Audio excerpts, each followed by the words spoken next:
Hi, this is Chris German from The Apartment Dealer. Welcome back to The Apartment Dealer Show. This is where we bring you the information, the resources, and the network of professionals that can assist you in the building of your financial legacy through multifamily investments. With me today, I have Mr. Bruce Norris of the Norris Group. Bruce now, for over 3 decades, has been a real estate investor himself. He's also a hard money lender. He's an educator to the industry at large. He is amongst the who when it comes to real estate, especially here in California. He really is a household name for investors that are looking for market insight. And even though Bruce doesn't refer to himself as such, he truly is a market forecaster. Starting back in the mid-90s, he wrote a report, The California Comeback, which gained him much notoriety in his ability to time markets. And then again in 2006, he predicted a collapse of the real estate market when many people felt that the great times were going to continue to roll on. Many people called Bruce crazy at that time, but those who heeded his words saved themselves a lot of heartache because they got out of the market before it crashed.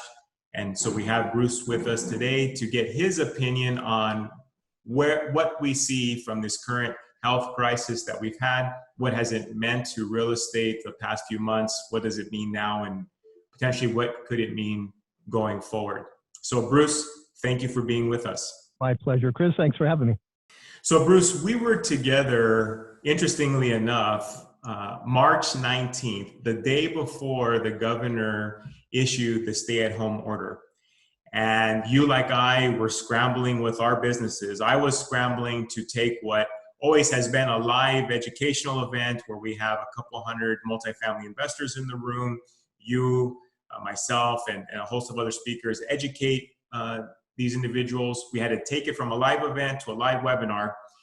And at the same time, you're scrambling to meet the needs of your clientele, who I'm sure were banging on your door saying, hey, Bruce, what's going on? What can you make of this? Is there going to be, financial crisis? And even more interesting is, I don't remember if you remember your comments, but when we were together in October of 2019 at an actual live event, you had mentioned at that event that wouldn't it be interesting if we saw a systemic event in 2020? So what occurred there was a systemic event. I pay attention to systemic events because it's made me wealthy. And of course, you didn't know it was going to be a virus, but here we had Bruce once again calling for something, in the near future. And we now have had a systemic event. I know it wasn't a virus. What were your thoughts end of last year that you thought we could see this year that you would use a word like systemic? Well, we wrote a report in January called Turmoil.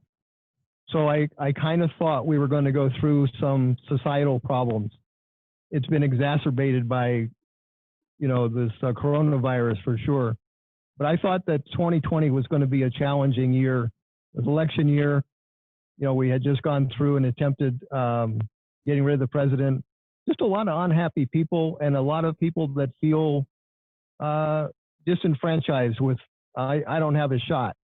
And I think it reminds me of 1968. I was really young, but my brother Dwight was in college at Pepperdine, and 68 was a very volatile year. Riots, and this is sort of what this feels like.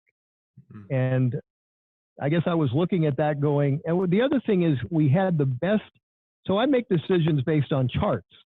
We had the best set of charts I had ever seen, and we were going nowhere in price. And I thought, okay, any change to those charts to the negative would have a bigger impact than they ever would. We had no foreclosures to compete against. So now let's go to December of 2019. Foreclosure levels at like non-existent, 1% of the inventory for sale in the MLS, 1% short sale, 98% just people own their home. Inventory levels very low. Interest rates very low. Affordability actually very high comparatively, so at an end of a cycle. Normally with those set of charts, guaranteed 15% upside in price. And we basically took the year 2019 and it was a wash. So I looked at that and took it seriously. And the word I came up with, it was, I forget the word, guys. It was tentative. It was something was uncomfortable. And so that's why when we got to January, I felt like I thought we were going to have a tumultuous year. I didn't know we were going to have anything like this. And it's interesting. What was the date that you just said the meeting was March 19th? Doesn't that seem like a year ago? Right. And this is, and where are we right now? What's the date? Yeah. I mean, holy cow. It doesn't seem like it's that short a time. It seems like a much longer time. And it's kind of lets you think about, wow, I thought everything in my life was absolutely stable. As stable as you could possibly make it. You feel like untouchable. That's a very bad thing to say because you realize, wow, there's nothing like that true. So right, about that same time, my wife has dietary requirements. So I realized, okay, we could have blackouts or something. So we got, freezers full of meat, and we got a gas run generator, like natural, not propane, but natural gas. So, we spent of 10 grand or so making sure that we were okay with food. Now, I don't usually think like that, but I went there. So, when you're in that type of protection mode, you react differently to investments. That's kind of what you sort of rein in your risk and you say, okay, I'm gonna act conservatively. So this year in real estate, you got, what's an interest rate on I think on the 30-year mortgage rate, you can definitely get something that starts with the twos now. So unbelievably low rates, and it'll be very interesting to see what happens to the price and the volume of sales. Yeah, to that point, so if it's say March 1st, just to give people a setup of really where this market was even without a virus. And I think that's very important for people to focus on. And a lot of what I've shared with multifamily investors is that even without this virus, this health concern, the market was already at best trailing sideways, even in multifamily. So you say the same for single family, same for multifamily. It's not, everything we're seeing today is not just because of the pandemic that we were in the middle of. And so so if it was March 1st of this year, the coronavirus is ramping up, those charts you referred to in the first quarter of the year, did they still show the same trajectory? Oh, absolutely. Well, first of all, you can't foreclose on anything. So that's locked and loaded, right? So that's not an issue. Interest rates are lower. Affordability is higher. So no, you still have the best set of charts. You just have everybody biting their nails on the sideline. And by the way, the two product types are definitely different. So if I asked you what's a cap rate at the end of 2019, it probably would be amongst the lowest ever cap rate that was acceptable to an apartment buyer. Mm-hmm. What's an affordability rate on a single family home? Almost double its lowest number before that. So those two product types didn't take the same journey. It just didn't. The affordability for residential single family, much higher at the end of 2019 than apartments cap rate. So typically with that affordability number, it was about 32. The journey from 32 to 17 is probably a 40% upside. It ain't going to happen, but that's where we were. And it wasn't happening. And that's why I started looking at that going, wow, this is very unusual. For our multifamily owners and viewers, what Bruce is getting to is, and it's very important here, is we're talking about vacancy rates in apartments. Right now, when you have a situation where the state has given tenants cover fire of no evictions, and depending on where you own, it could be several months for you to receive back payment of rents. The next question to have in our mind is, well, if you're not receiving rents, would there potentially be a mass exodus of tenants given the affordability of single family homes and given the low interest rates. So to you, Bruce, if essentially what you're saying is homes are very affordable or more affordable than they have been, and now we have interest rates in the twos. If you had to put your finger on it, why are people, pandemic aside, why are people not choosing to buy? Partly the absence of inventory. So if you look at inventory, people pulled 50% of the inventory off the MLS because they just got afraid to sell. Why you had your tremendous apartment boom was because of a foreclosure chart. Your foreclosure chart in 2009 went off the charts and took millions of people across the country and said, you can't qualify for a loan for 7 years. And it took 3 years to foreclose. So there was a 10-year gap where people were really not able to own a house that used to own. They became a renter in your apartments. That's a very natural cycle that's about to unwind, in my opinion. Doesn't mean that it's going to happen in mass numbers, but if they're able to buy, a lot of people are going to leave California. That's my opinion, Chris. I think a lot of people are going to migrate to places where they can afford. So if you go to Florida, you get a brand new home that's 1,700 square feet for 230 grand, put a 2.5% mortgage on that. That's a joke. Well, and before, because of course, I want to discuss the exodus that we've seen out of California, again, even prior to the pandemic. And I want to keep reining that home, is that I don't want everyone to think that what we're seeing in the market today is purely based upon the pandemic. And once this goes away, all of a sudden the market goes back. We already had many of these challenges going into it. That's correct. I'll tell you what's going to happen, in my opinion. You're going to have a migration exiting New York and New Jersey that will physically show up in Florida. You're going to have money migrate out of California and go to Florida and other places. Doesn't mean, I'm not saying, I haven't really thought about how California does yet. I'm not sure. And here's why. It's all driven by policies. What policies are going to be put in place? Are you familiar with an assembly bill that's being considered 2501? Assembly Bill 25. Okay. So I just interviewed a guy that's a lawyer that's attached to that, or at least very familiar with it. So 2501 is basically a rule that says that, and this is why I was interested, I'm a hard money lender. So let's say, Chris German, you borrowed money from me, right? Yeah. Mm-hmm. Let's say you did it under Chris German's name, not an LLC. So if you're a natural person and this bill passes, you can call me up and say, I just can't make the payment. And under that bill, I have to go, okay. And you get a 6-month get out of jail free card. Then you can ask for it again 6 months later and get a year. Now, let's say it was a 2-year loan. By the way, this is not just hard money. This is money, loans in people's names called, it was, what was the term? Natural person. So I asked that particular question. I said, it seems redundant. Of course, don't they have to have a pulse? But he said, yeah, it has to be a person. Okay. So at the end of the year of free payments, by the way, they don't have to produce one documentation saying that it's a hardship. They just have to make this statement. They can't pay. Let's say I had signed up originally to loan you money for 2 years.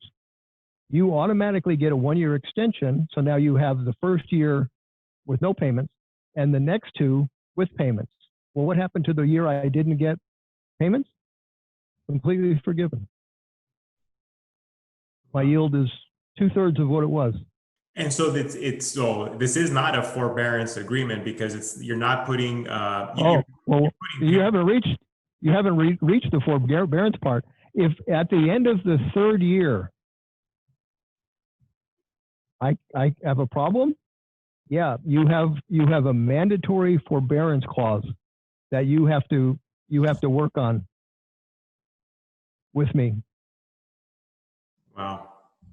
Yeah, and that's why I'm asking you. That's California legislation. So our future really is attached to what rules are going to be implemented. So if you were a hard money lender, or let's say you're the private person that puts up money for loans. So on the money that you borrowed, we had a person put up money.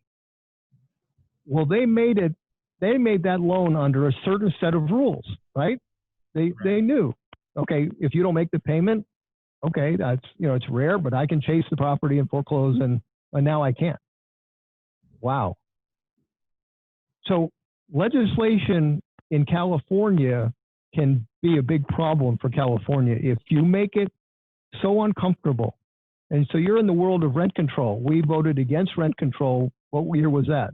2018? 2018, correct. Yeah, and we have it.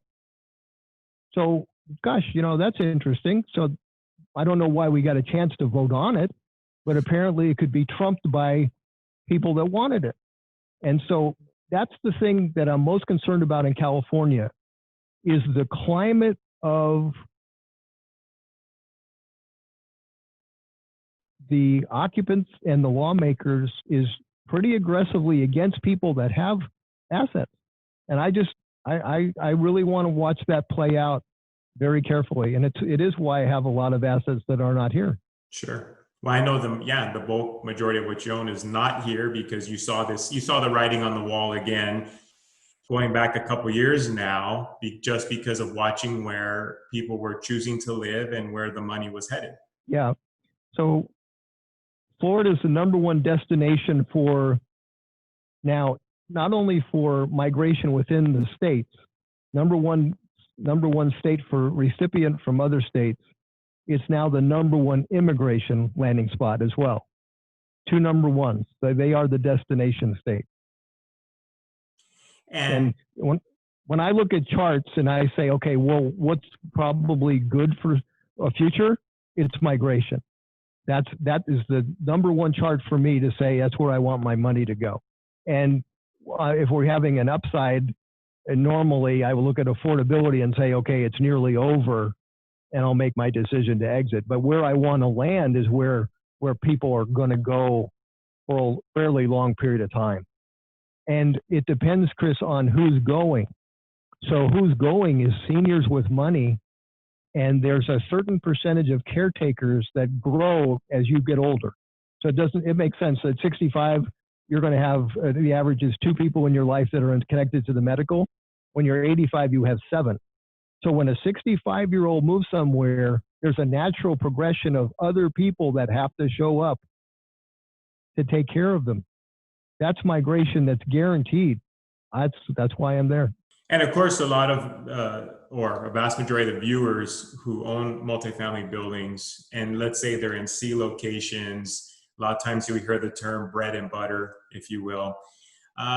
Their tenants are not seniors, or at least not the vast majority, right? These are, say, millennials, people in, say, their mid-40s, for whatever reason, cannot own single-family homes. And so, again, they still feel confident in the demand. And to that point, it's interesting because, as I mentioned earlier, the state essentially told tenants, you don't have to pay rent right now. And at the same time said, don't worry about an eviction.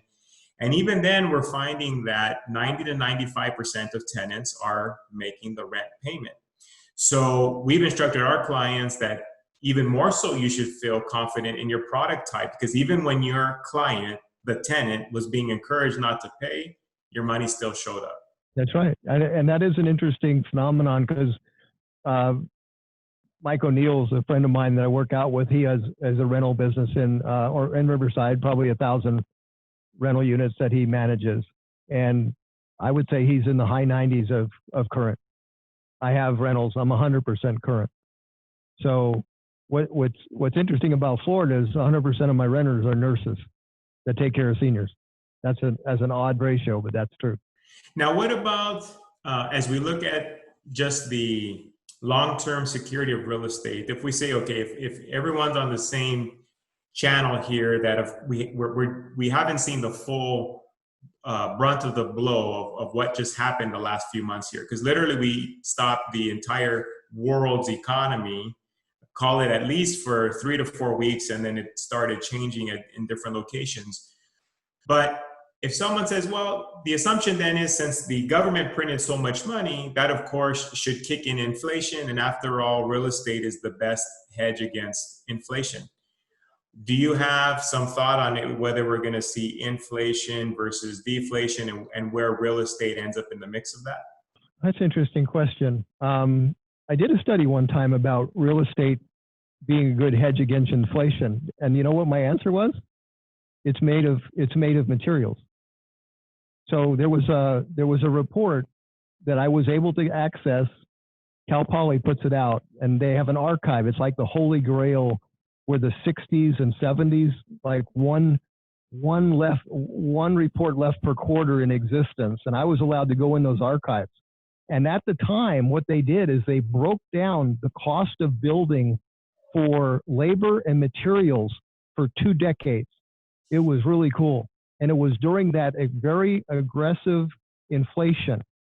When you own an apartment building, you own a basket of commodities, right? Right. You own lumber and roofing and all that stuff. You have inflation. The new one is going to have to cost a lot more than the existing one. And that's a big protection. And only in very peak markets, and this is true in single family in California, when you get to years like 2006, your existing inventory actually is more per square foot than new. That's an interesting phenomenon because the builders, as much as they were building, didn't keep up with real demand. And so the demand went to the existing stuff and it sold for more. So at any rate, your question was really about going forward. I don't expect inflation. No, I don't. We don't have the demographics for inflation. I'm not buying inflation. You need velocity of money for inflation. You're not going to have that.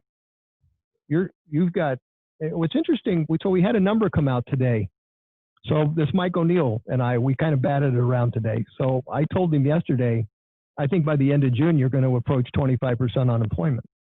Well, the number comes out today, we're what, 13.9? Right. Something like that. Yeah.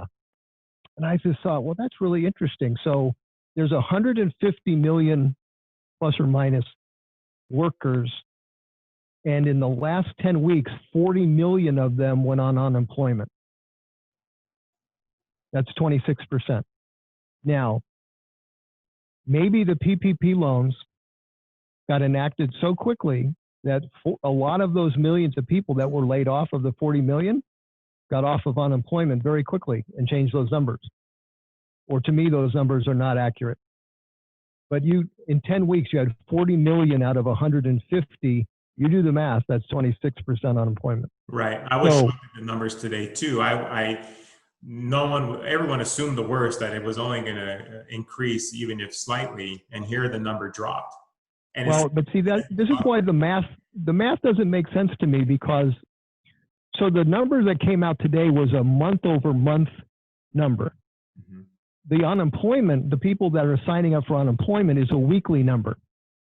So in the 4 weeks prior, the last 4 weeks, 9 to 10 million new people signed up for unemployment. And today you had a figure of 2 million jobs in the positive, which means you actually had 11 million new jobs for the last 4 weeks. Okay. The only way that happened was people got rehired by the restaurant that closed that they used to work at, right? Right. So, and maybe that was what happened. Maybe that is what happened. I'm suspicious of that number, but going forward, you're going to have lingering unemployment because there's going to be some hesitancy of going out. So you're going to have definitely people we already had friends say it, I'm going nowhere until there's a vaccine.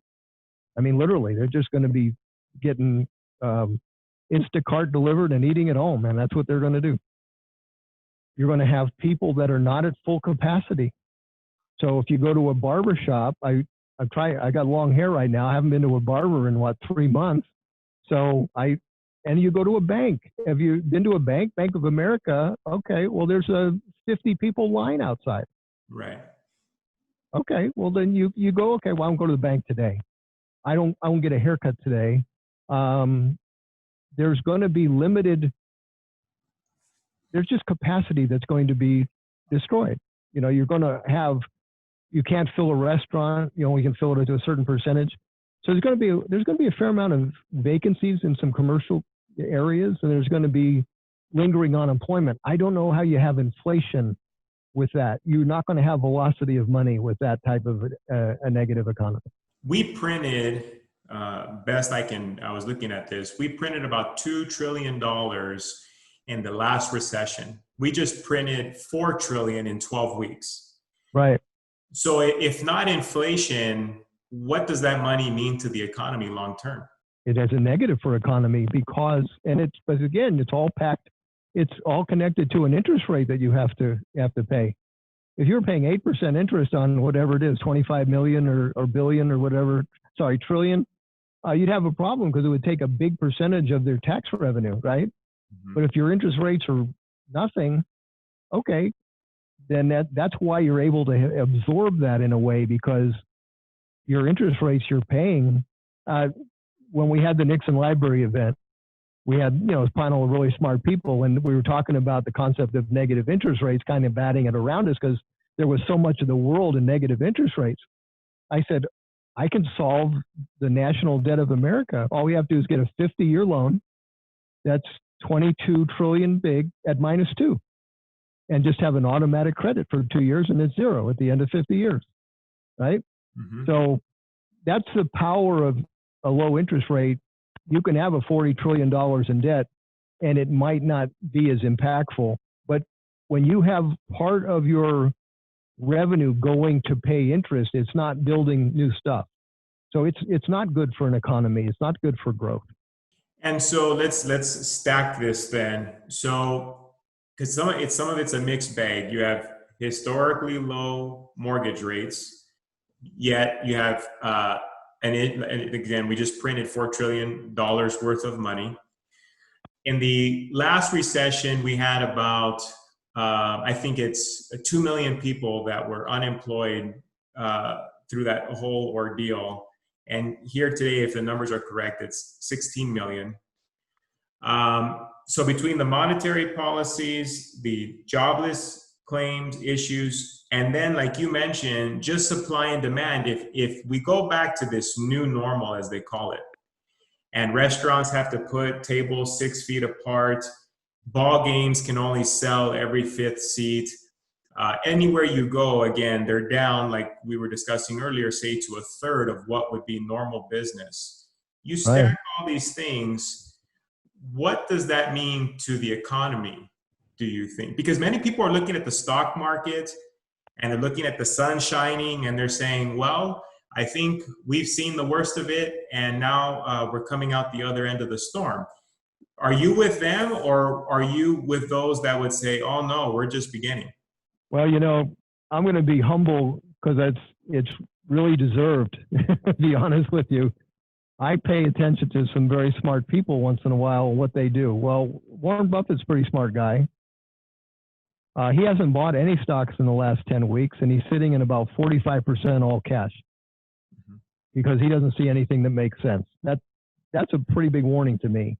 So, no, I don't think we've seen this unfold in its full. And I'm not saying we're going to have a full-on Great Depression, because it seems like we're putting together some policies. It's hard to have real estate hits in price if you don't have a glut of foreclosures. Now, so you asked me okay, what's your brilliant idea? Well, this is a controversial idea, and I don't know if we've talked about this before, but it has to do with single family, and it has to do with society right now. So there's a lot of people that haven't got goodies.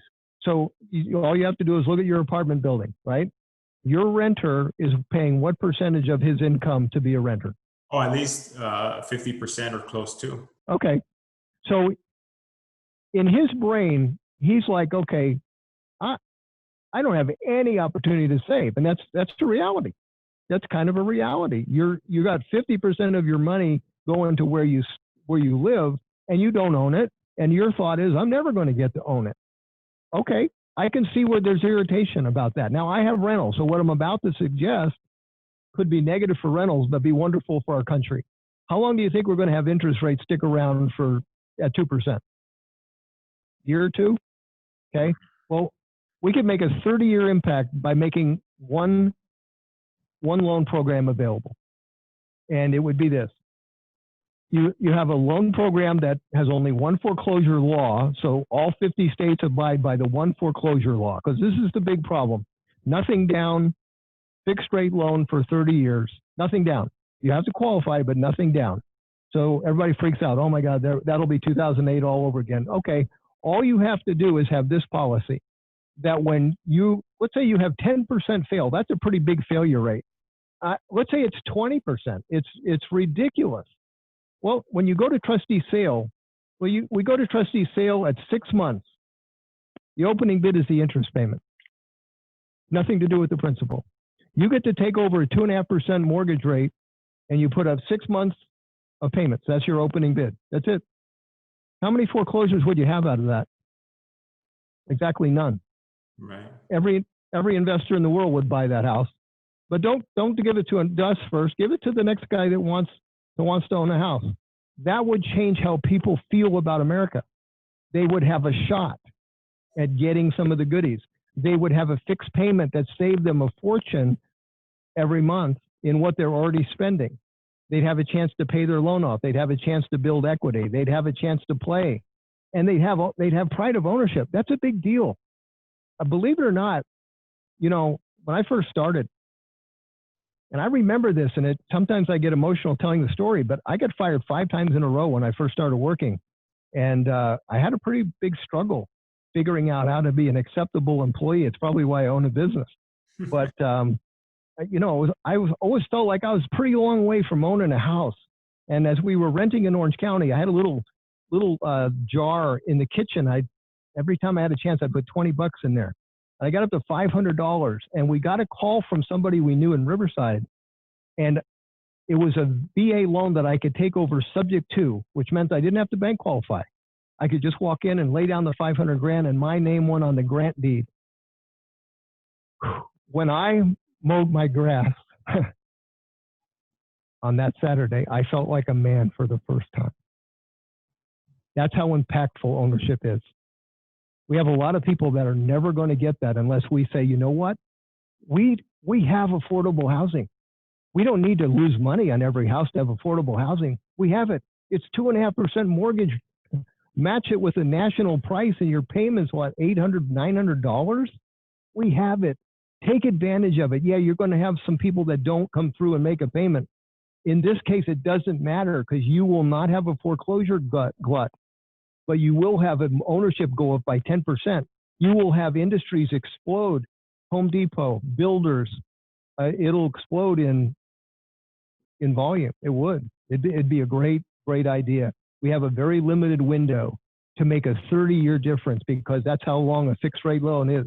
I don't know what the long-term solutions to a lot of these bigger problems are. I guess that, my concern, especially for those that are viewing, for the landlords themselves, if they're saying, where does California real estate go from here? You mentioned a lot of it's going to be guided by policy. I would agree. I think the landlords have learned that over the last 12 weeks, the governor, the local mayors, the judicial council, they all came out with their own version of what they thought was best for rentals. No vote needed, and it turned some people's financials topsy-turvy. Why couldn't there be more of that down the road? You mentioned rent control. November, it'll be on the ballot again, a stricter version of rent control where it limits it to 3%, does away with Costa-Hawkins. And so as more of these type of ordinances and laws come into place, now does the attractiveness of rentals change? I don't know. I mean, again, we start out by saying we learned that our clientele will still pay even when they're encouraged not to. But being the landlord in the day-to-day management, it's getting that much tougher. And so, education, information, a network of professionals, it's really key now to survive and thrive. I don't feel like the death knell is sounding for California. California's got some unbelievable things going for it. But it goes through cycles where you go, wow, what a bunch of silly decision makers we have. And sometimes people get sick of that and they change direction of who they want to listen to and who they want to vote for. So you make enough bad decisions, you know, you may get a turnaround in who's voting for who. But I don't know about the short term for that. But anyway, I really, you know, watching the stuff that's going on, it is a scary time.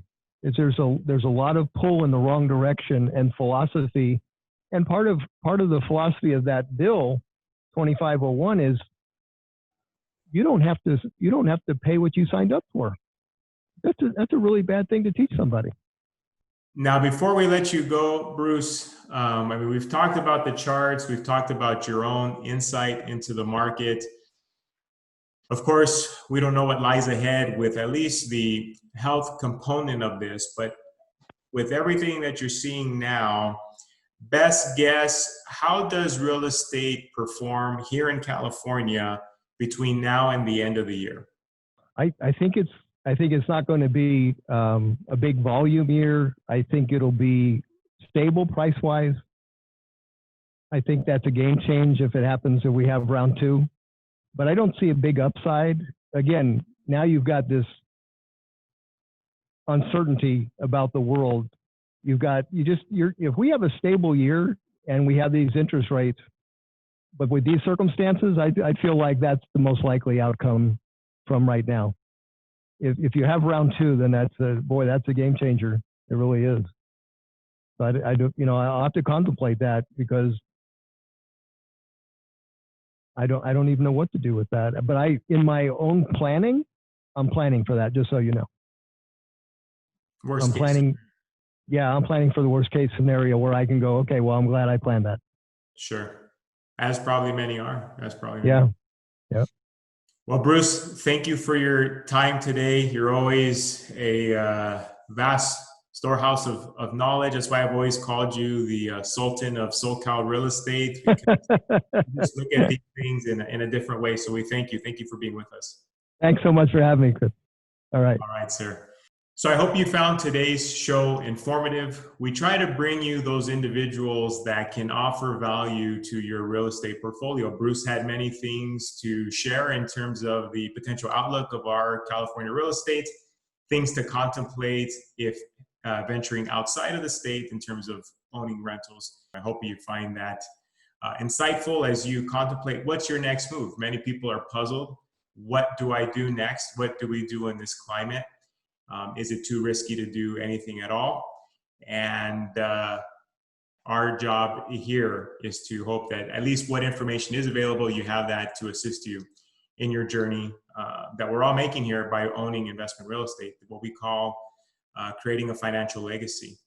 If you have questions with respect to your own financial plan when it comes to your multifamily rentals, I'd be more than happy to share with you what we see here locally, specifically in terms of values. What has this health crisis meant to the value of your particular property? Feel free to give me a call, email us. We can schedule a consultation, do an analysis of your portfolio. And then from that point, you really reap the rewards that having a tailored approach offers to the prosperity that you enjoy from multifamily real estate and really your long-term security. Chris German from the Apartment Dealer. Don't forget, please, like our video. Be sure to subscribe to us on YouTube. Head on over to Facebook, like our page there, Instagram, follow us. Anywhere you go, it's going to be the Apartment Dealer. We share different content depending on the platform. Pick yours of choice. And until next time, wishing you positive cash flow, tenants who behave, and much protection from Uncle Sam. Be safe. Till next time.